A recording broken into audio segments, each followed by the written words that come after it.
designed that way. Basically, if you put a sample there, and then you seal it, and then you pressurize it with oxygen gas. This wire is a heating wire. It's connected to a power supply that produces electricity, which when they heat here, for a short circuit, will sort of heat the sample to the point that it will ignite. In the presence of lots of oxygen, the sample will ignite in a very, very short period of time. Hence, it's called a bomb. A bomb is the bomb calorimeter. Why do we do this? What's the purpose of it? It is one way of evaluating different substances for their ability to produce heat. For a fuel, you want something small and produce this much heat instead of something this big producing this much heat. Okay? Because fuel normally have to be carried, for example, in a vehicle, in a car. You know why LPG is popular only in Metro Manila? You're familiar with LPG powered cars? LPG is the same fuel used in the kitchen. Okay? It's because I have a car that's converted to LPG power, but I only use it within about 200-kilometer radius. Don't go farther than that. The reason is there are no LPG stations in most places outside Metro Manila. There is one outside Manila, which is in Baguio. So if you take off from Manila, make sure that by the time you reach Baguio, you have enough fuel to reach Baguio, then you can refuel. That's a very good question. Side effect of LPG. And you've heard about the taxi effects in that. As far as side effects to the engine, none. In fact, it's a very clean burning fuel.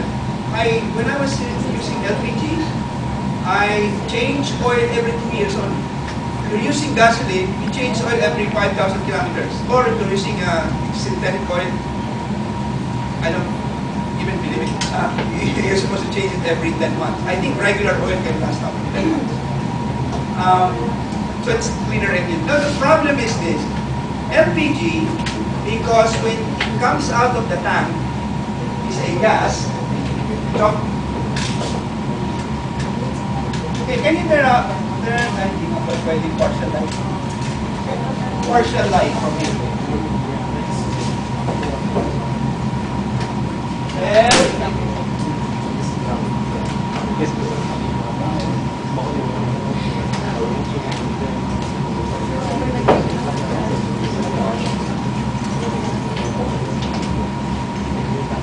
Okay, her question is about LPG taxi. Some taxi drivers are complaining that they are having respiratory problems after using LPG for a long time. Some passengers complain of bad smell. Here's the thing. LPG is practically odorless. Practically odorless. LPG contains mainly butane and propane gases. In cold countries, it's mainly propane. In tropical countries where the temperature is about like this, butane is also used. Because butane does not flow very well if it's cold. So since it's hot, it's okay. For safety, you want to know if something is leaking. You want to know if LPG is leaking, for example, in your kitchen. So how do you do that when it's almost odorless? Not totally odorless, but the smell is not very strong, unlike gasoline, for example. With the leak and you can smell the gasoline. So they add a terribly foul-smelling substance to LPG. Okay? They add something like a sulfide, and it smells. Well, you want to know the smell LPG, that's the smell of that sulfide, dimethyl sulfide. It's a compound that contains sulfur. It's mabaho, right? And it's only present in very, very, very small amounts. It's the smell is so powerful that only a few molecules can make you smell it. You can smell a few molecules. So our nose is so sensitive. So it's a very good safety measure. If you smell it, there's LPG leak. you go and use it. Otherwise, your room will be filled with LPG gas. Somebody comes in, turn on the light switch, boom. That's real, no? You know what you see in the movies. You open the gas, and then somebody comes in and turn on the switch. It's a you can do meat buster, but I do not have a house to blow. But that's a scientifically correct or sound hospital. But here, now why am I talking about this? Fuels. This pump will measure the amount of heat produced by the fuel that you burn inside. Remember, the amount of heat produced by a fuel is a measure of its power. More heat, more power. Siyempre, heat is energy. Okay. So, when chemists look for different fuels or compare different fuels, they're tested in a pump calorimeter. Now, here's something that you can probably relate to as far as energy fuel is concerned.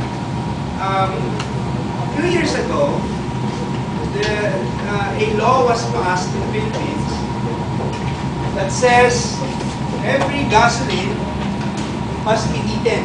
All gasoline products must be eaten. Eaten means it contains 10% by volume of ethyl alcohol. Okay? So all gasoline that is sold in the Philippine market now all contain gasoline by law. I've heard that some gasoline stations they have like a secret product that do not have ethyl alcohol. There's a reason for that. In fact, I want to buy gasoline that do not have ethyl alcohol. I do not want ethyl alcohol in my gasoline unless that ethyl alcohol comes from our local ethyl alcohol production. The idea is like this. The Philippines produce sugarcane. And from sugarcane we make many things. One of them is for sugar.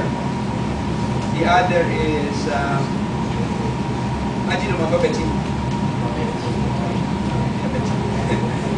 but that's minor. The other major product coming from sugarcane is ethyl alcohol. Now, where do we use the ethyl alcohol from sugarcane?